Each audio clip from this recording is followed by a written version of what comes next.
Hi, kindergartners. It's Mrs. Conception, and I'm here to read another book about a community helper. And this week, I'm going to be reading about doctors. And doctors are super important because they keep us healthy and they help people that are feeling sick. Okay. And this week, I have a special guest I'm going to be interviewing who's a doctor, and that's my husband. His name is Dr. Vu. And so he's going to tell you what kind of doctor he is and what he gets to do every day at his work. But let's learn a little bit more about other doctors first. Okay, and this is a non-fiction book, which means it's about real things about the world. So it's about true facts. So everything in this book is real. Okay, so Doctors Help. And this is written by D. Reddy. That's the author. And there's no illustrator for this book because they took real pictures. So no one had to draw any of the illustrations or any of the pictures because they took a picture with a camera. Okay? So Doctors Help. Ooh, do you guys know what this was called? It was in our book last week too. A table of contents. You're right. That's a really helpful tool that we can use with nonfiction books where we can just jump around and see what kind of information we want to learn about. So if I wanted to learn just about the clothes and tools that doctors use, I can just go to page 15. Or if I just wanted to know where doctors work, I can just go to page is that? You're right, 19. So this is a really cool tool, but I'm going to read all the information today. But if I was short on time, I could just read those parts, those sections. Okay? So let's start. What is a doctor? Doctors help sick or hurt people get better. They also help healthy people stay healthy. All doctors learn about the human body, but some doctors focus on certain parts of the body.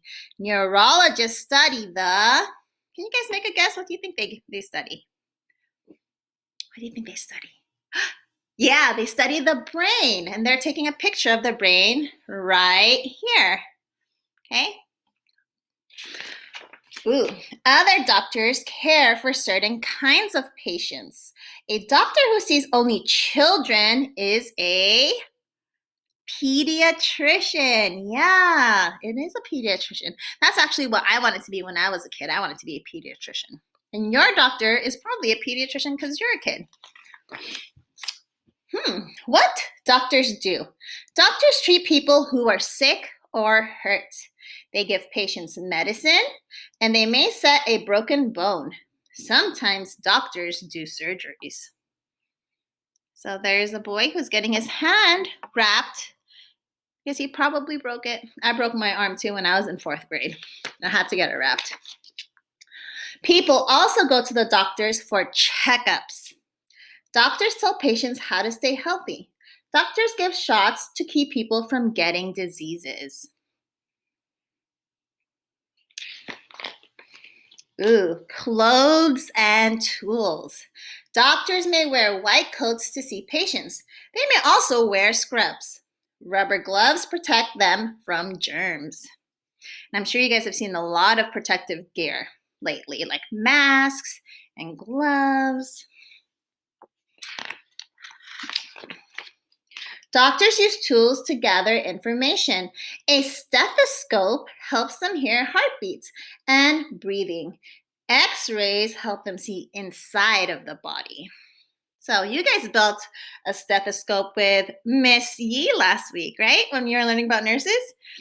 And I saw some of you actually listen to your brother's or sister's heart and breathing. You were already pretending to be like a doctor. Pretty cool. Ooh. Where doctors work. Doctors usually work in clinics or hospitals. Some doctors run their own offices. Others visit nursing homes or rural areas. So you'll find out that my husband, who's a doctor, actually does not work in a hospital or a clinic. He'll tell you where he works when we interview him. Doctors help.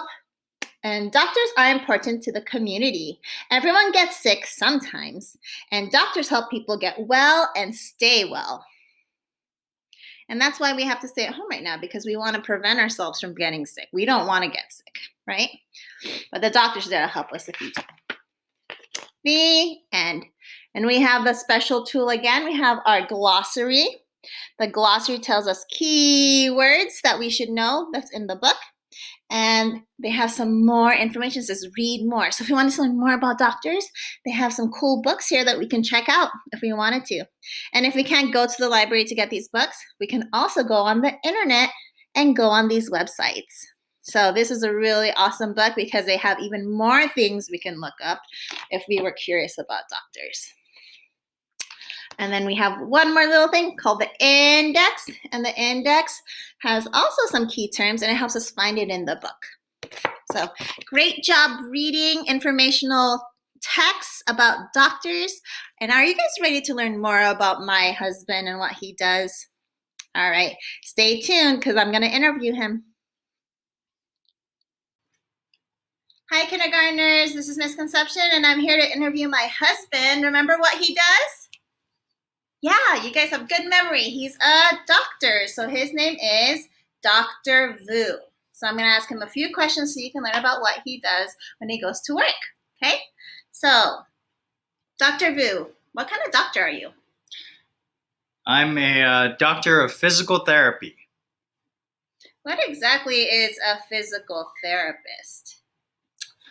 Well, physical therapists usually help people get stronger or help people use canes or walkers or wheelchairs when they need to. Ooh, that sounds really cool. Can you show us some of the things that you use when you go to work? Sure. So, one of the first things I use is a mask. It's especially important right now because we have the coronavirus pandemic going on, and it's the reason that you guys are watching this video instead of learning all this in your classroom, right? So, the mask is one of the first things that I use when I go to see a patient. Another tool I use to do my job is gloves. So, a pair of gloves to see every one of my patients, and after I'm done seeing one, I will throw them away and use a new pair for my next one. Very cool. I also use a thermometer. So, one of the important things that we do when we see our patients is to make sure that they're in at least okay condition health. And so, as long as they don't have a fever, there's no emergency. And so that's one of the things we'll use. Another one I use is this one. It's called a pulse oximeter. And what it does is it has a cool laser on the inside that's red here. You put your finger in and it tells you how your oxygen is doing inside of your bloodstream and how fast your heart is beating. And you need oxygen for breathing. Yes, you do. And then finally, one of the last things I check with my patients before we walk and exercise is I check their blood pressure. So I use this little thing here, wrap it around our patient's arm, pump it up with this little thing here, and then I use our stethoscope to listen to the heartbeat and figure out the blood pressure, which tells us whether or not there's enough pressure in our body to bring the blood from our heart up to our brains. Wow, that's a lot of cool tools. And you guys know what a stethoscope is because you made one with Miss Yee last week. But I'm not done. Ooh. Because after you do all of that, you have to use one of these here. It's called a sani cloth. And we sanitize all the tools we use so that they can be clean and we can use them for our next patient later in the day. Pretty cool. So in our book about doctors, they said doctors work in hospitals and in clinics. But I told my students that you don't work in a hospital or clinic. Where do you work? No, I do not work in a hospital or a clinic, but you will find other physical therapists in hospitals and clinics. I see patients in their homes. So patients who are either too weak or too ill or too sick or who just got back from surgery or something big from the hospital, a lot of times they can't go to a physical therapy clinic to see a therapist. So I will go to a patient's home and see them myself and give them the exercises and the training that they need in order for them to get better. It sounds like you're kind of like a teacher. Do you think you could teach us a really easy exercise that you do with some of your patients? This is our last question. Sure. One of the best exercises I like to teach people is when they're sitting a lot of times people slouch their shoulders like this. Now, if you slouch your shoulder and you try to reach up above your head, it's really hard and it's bad for your body. So if you're sitting a lot, make sure that you put your chest up nice and big like this and squeeze your shoulders back. And now if you reach up above your head, it's way easier. That's the way our bodies are built. So when you're sitting, make sure that you sit up nice and tall with your chest out and your back kind of like this. And that's where your posture is supposed to be so that you can watch TV or eat or do your homework just like this. And you will be in what we call the ideal sitting posture. Awesome. Boys and girls, can you try that? Can you check your body? Are you slouched like this? Or are your shoulders back? Nice job. And you can turn it into an exercise. Every time you're sitting, if you find yourself slouched like this, make sure you correct it and go 1, 2, 3, 4, and 5. And then on the 5th one, you stay in this nice position here where you're looking nice and tall and proper. And this way you can type, write, or eat. Awesome. So thank you, Dr. Vu, for this interview.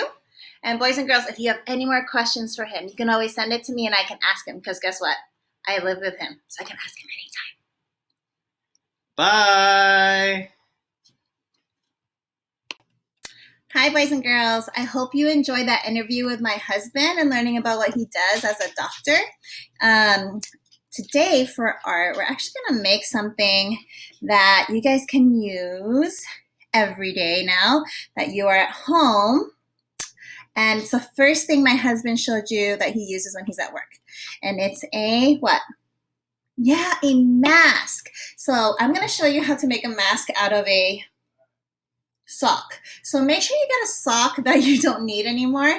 This is one of the socks that I lost the other pair of, so I don't really have a reason to keep it.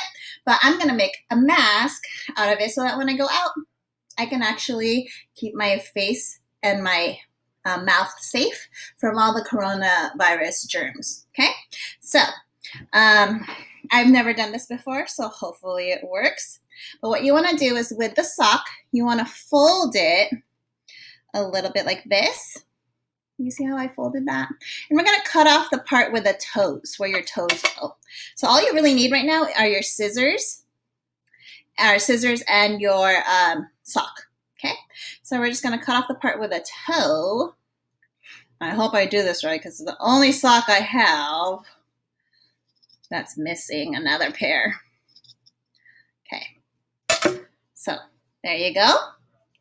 Now your sock is missing the toe part. You guys see that? Awesome. Okay, so next step is you're supposed to fold it in half. And then do you see how I did that? Let's show you again. You're supposed to fold it in half on the top right here. And you're gonna cut a little slit right here. So your mommy's knives can help you out with that. But we're gonna cut a little slit right here. Okay, you don't want to cut all the way through. And you're cutting where you folded, not where it opens.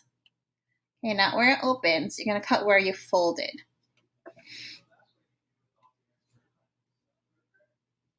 All right.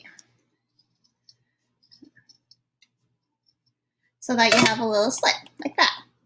Got it? Okay. Last thing you're going to do is you're going to actually cut across the top so you can open up the sock. So right across the top, We're gonna cut, cut, cut.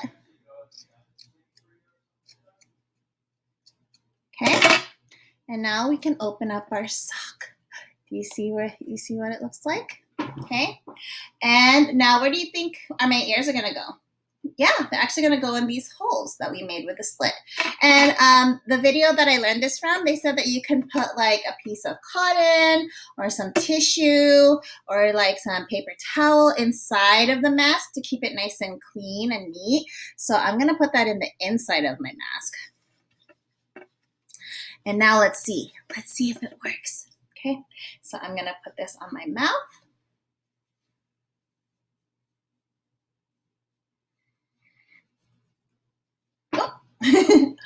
My ears are a little small.